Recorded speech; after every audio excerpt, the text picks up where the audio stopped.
माता महाकालीच्या पावन भूमीत शक्तीला नमन करतो. भारत रत्न डॉक्टर बाबासाहेब आंबेडकर यांना वंदन करतो. चंद्रपूरकरांना माझा नमस्कार. देश में गर्मी का पारा बढ़ रहा है और सियासी पारा भी चढ़ रहा है, लेकिन मैं देख रहा हूं आपके उत्साह में, आपके जोश में और आपके जज्बे में कोई कमी नहीं है. इस बार चंद्रपुर ने भी मन बना लिया है. फिर एक बार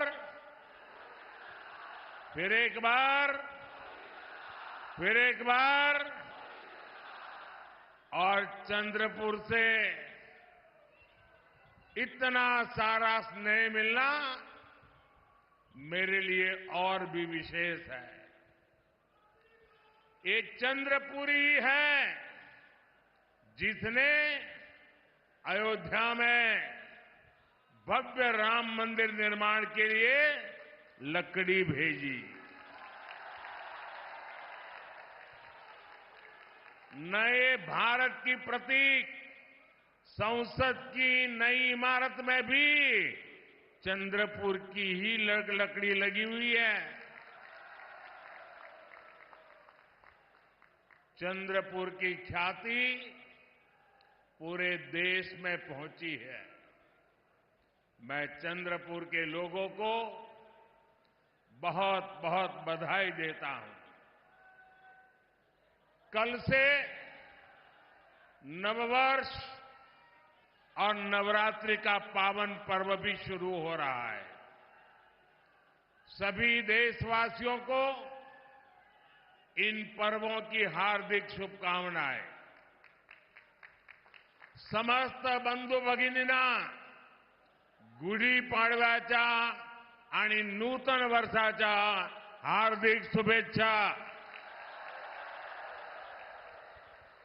साथियों, 2024 लोकसभा चुनाव स्थिरता बनाम अस्थिरता के बीच का चुनाव है. एक और भाजपा एनडीए है जिसका ध्येय है देश के लिए कड़े फैसले लो, बड़े फैसले लो.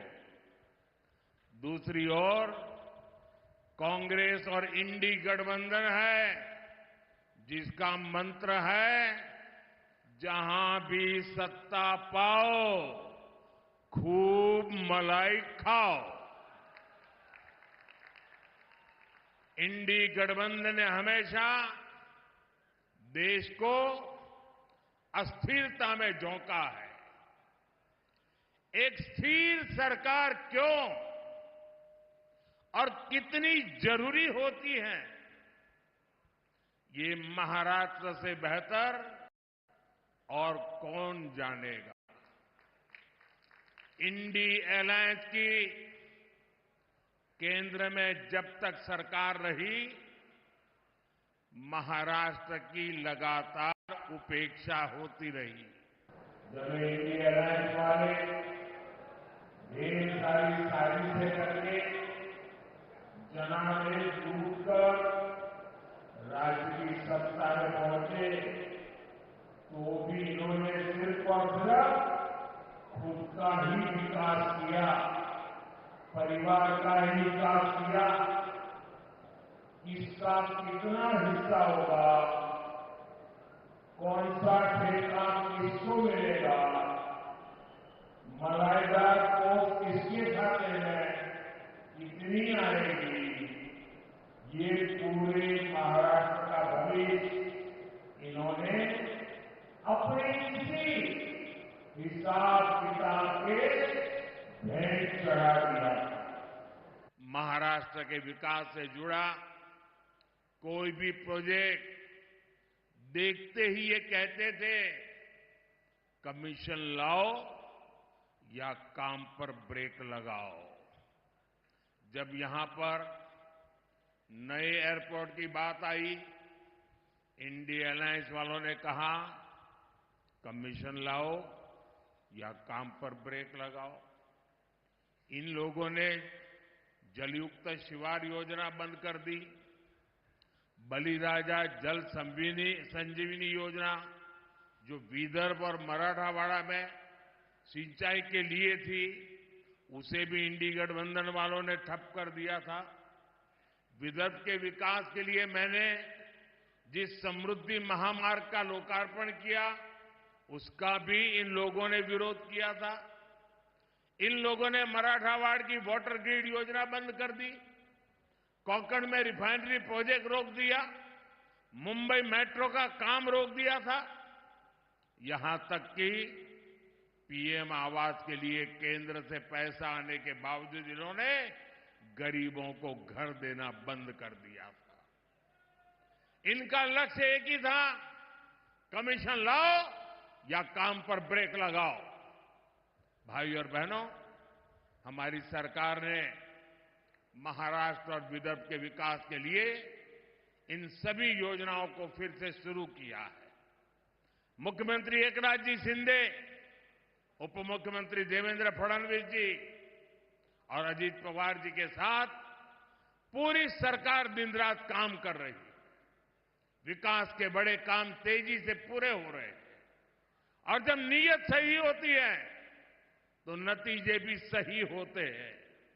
इसलिए साथियों, आज देश का दलित, पिछड़ा, आदिवासी और गरीब मोदी सरकार को अपनी सरकार मानता है, अपनापन महसूस करता है।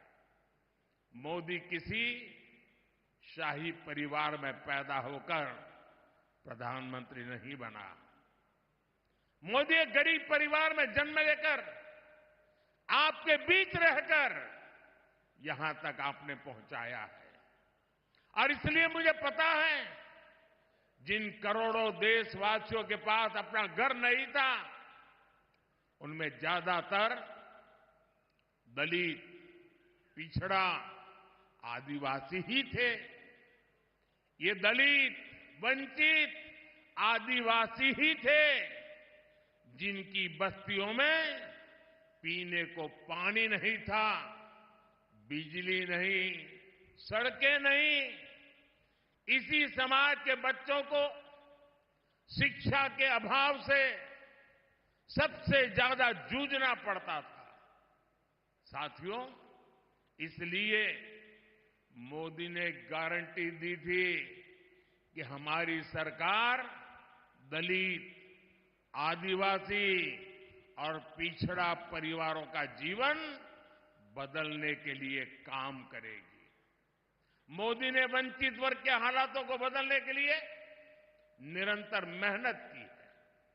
देश में जिन 4 करोड़ गरीबों को पीएम आवास मिले हैं, उनमें सबसे ज्यादा इसी वर्ग के लोग हैं। हमने जिन 10 करोड़ से ज्यादा परिवारों को मुफ्त उज्ज्वला सिलेंडर दिया, वो कौन है? वो अधिकांश इसी वर्ग के लोग हैं। हमने वंचित वर्ग के हर परिवार के घर में शौचालय बनवाया है। आज हम 80 करोड़ से ज्यादा जरूरतमंदों को मुफ्त राशन दे रहे हैं। इसमें हमारे दलित, आदिवासी और पिछड़ा ही सबसे ज्यादा है। आपको पीछे मुड़कर देखने की जरूरत नहीं है। आप खुद का लगाओगे भी तो भी दिखाई नहीं देगा। आखिर तक लोग खड़े हैं। यहां कुछ लोगों को मन करता है जरा देखे पीछे कितने लोग हैं। जहां मेरी नजर पहुंचती है, मुझे लोग ही लोग नजर आ रहे हैं। और इसलिए आप लोग पीछे मुड़कर नहीं देखोगे तो चलेगा।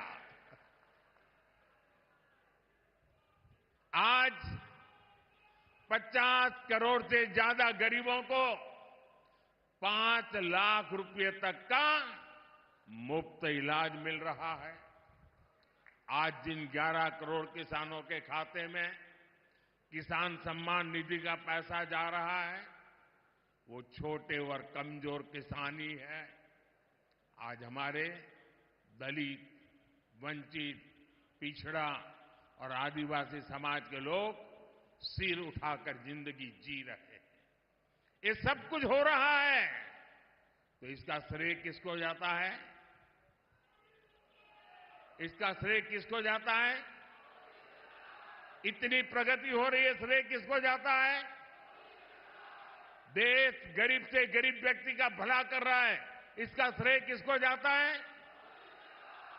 आपका जवाब गलत है।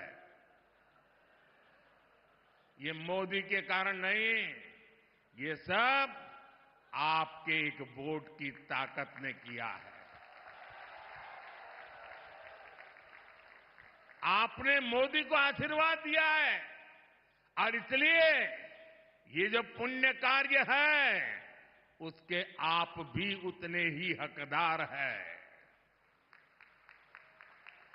साथियों, राजनीतिक पार्टियों का ये दायित्व होता है कि वो जनता की समस्याओं का समाधान करें, लेकिन कांग्रेस पार्टी खुद ही समस्याओं की जननी है। आप आजादी के बाद से गिनना शुरू करिए, देश का विभाजन हुआ, मजहब के नाम पर ये विभाजन किसने करवाया?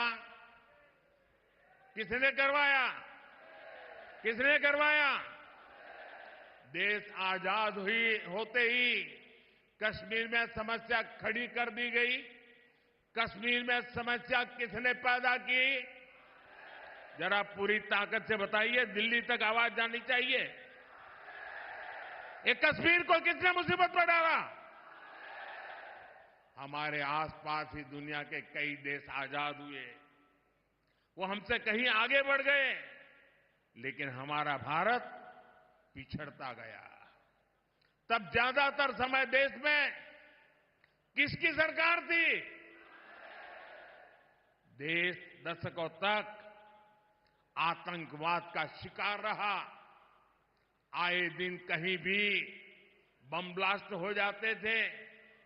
तुष्टीकरण के लिए आतंकवादियों को संरक्षण कौन देता था? आतंकवादियों को संरक्षण कौन देता था? देश में नक्सलवाद जैसी समस्या इतनी विकराल हो गई। ये लाल आतंक किसकी देन था? किसकी देन था?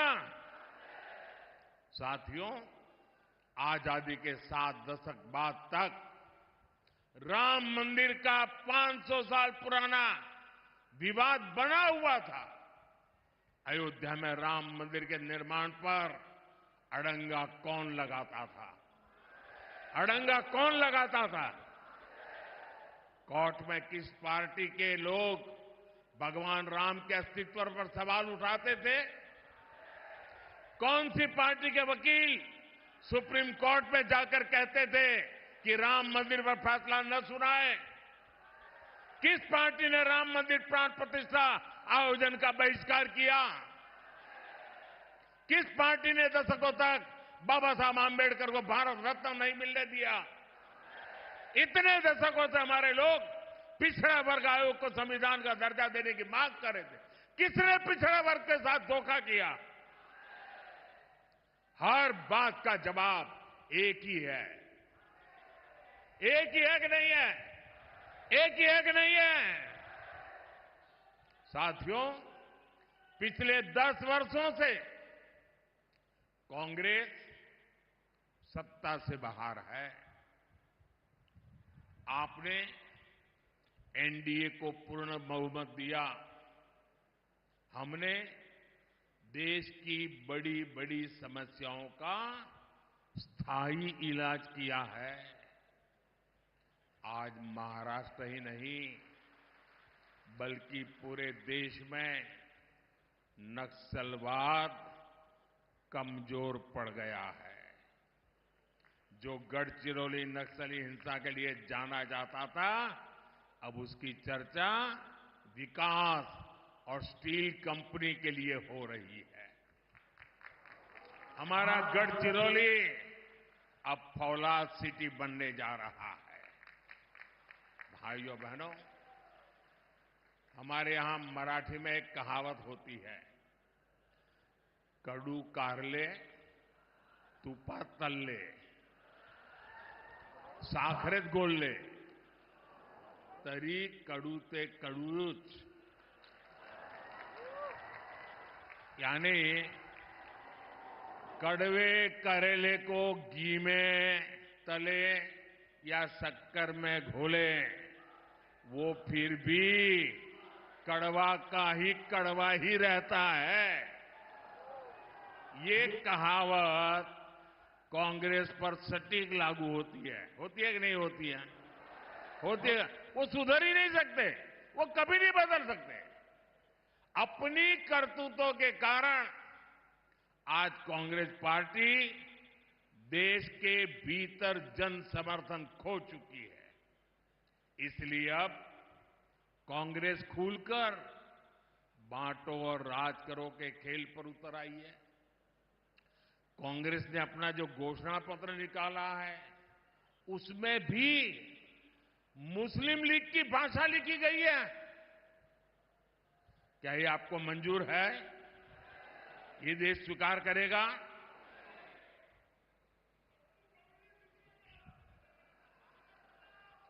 इनके सांसद भारत के एक और विभाजन की बात कर रहे हैं। इंडिया अलायंस के लोग दक्षिण भारत को अलग करने की धमकी दे रहे हैं।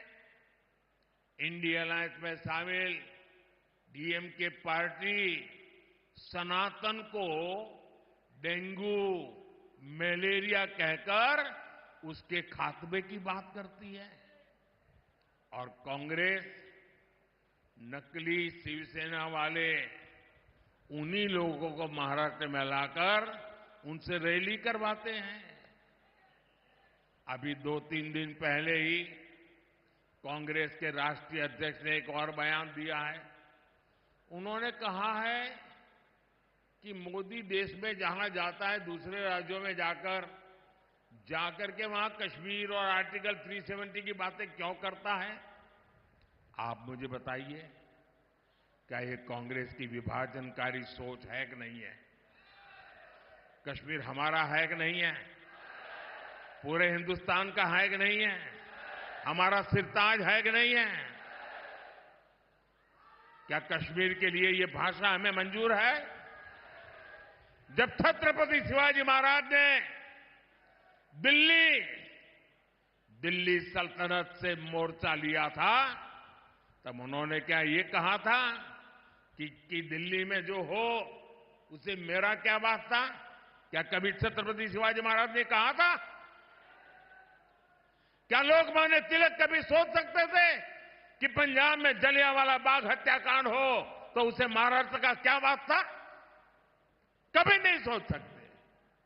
जब कश्मीर आतंक की आग में झुलस रहा था, कश्मीरी पंडितों के घर जलाए जा रहे थे, तब स्वर्गीय बाला साहब ठाकरे खुलकर कांग्रेस के खिलाफ आए थे। तब बाला साहब ठाकरे जी ने नहीं सोचा कि कश्मीर में आग लगी है तो उससे महाराष्ट्र वालों का क्या वास्ता। मुझे खुशी है कि हमारे एकनाथ शिंदे जी और उनकी पार्टी बाला साहब के विचारों को पूरी मजबूती से आगे बढ़ा रही है। साथियों, भाजपा एनडीए ने गढ़चिरौली चिमूरी से अशोक नेते जी को और चंद्रपुर से मेरे पुराने साथी भाई सुधीर जी को अपना उम्मीदवार बनाया है। सुधीर जी ने मंत्री रहते हुए क्षेत्र के लिए लगातार काम किया है। इन उम्मीदवारों को आपका समर्थन मोदी को मजबूत करेगा। मेरा आप सबसे अनुरोध है कि 19 अप्रैल और 26 अप्रैल को भारी संख्या में मतदान करें।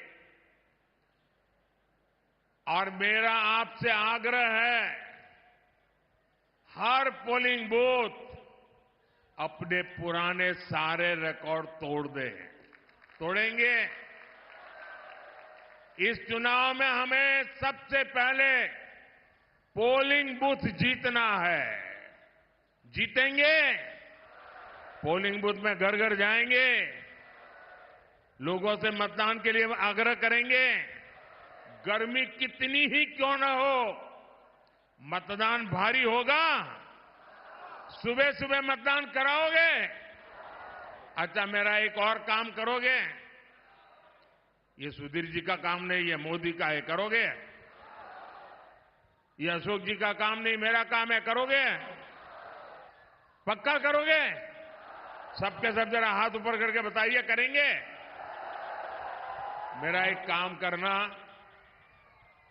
कि चुनाव तक घर घर जाना और जाकर के कहना कि अपने मोदी जी चंद्रपुर आए थे और मोदी जी ने आपको प्रणाम भेजा है। पहुंचाएंगे मेरा प्रणाम? घर घर मेरा प्रणाम पहुंचाएंगे? एक बार फिर आप सभी का बहुत बहुत आभार। भारत माता की, भारत माता की, भारत माता की।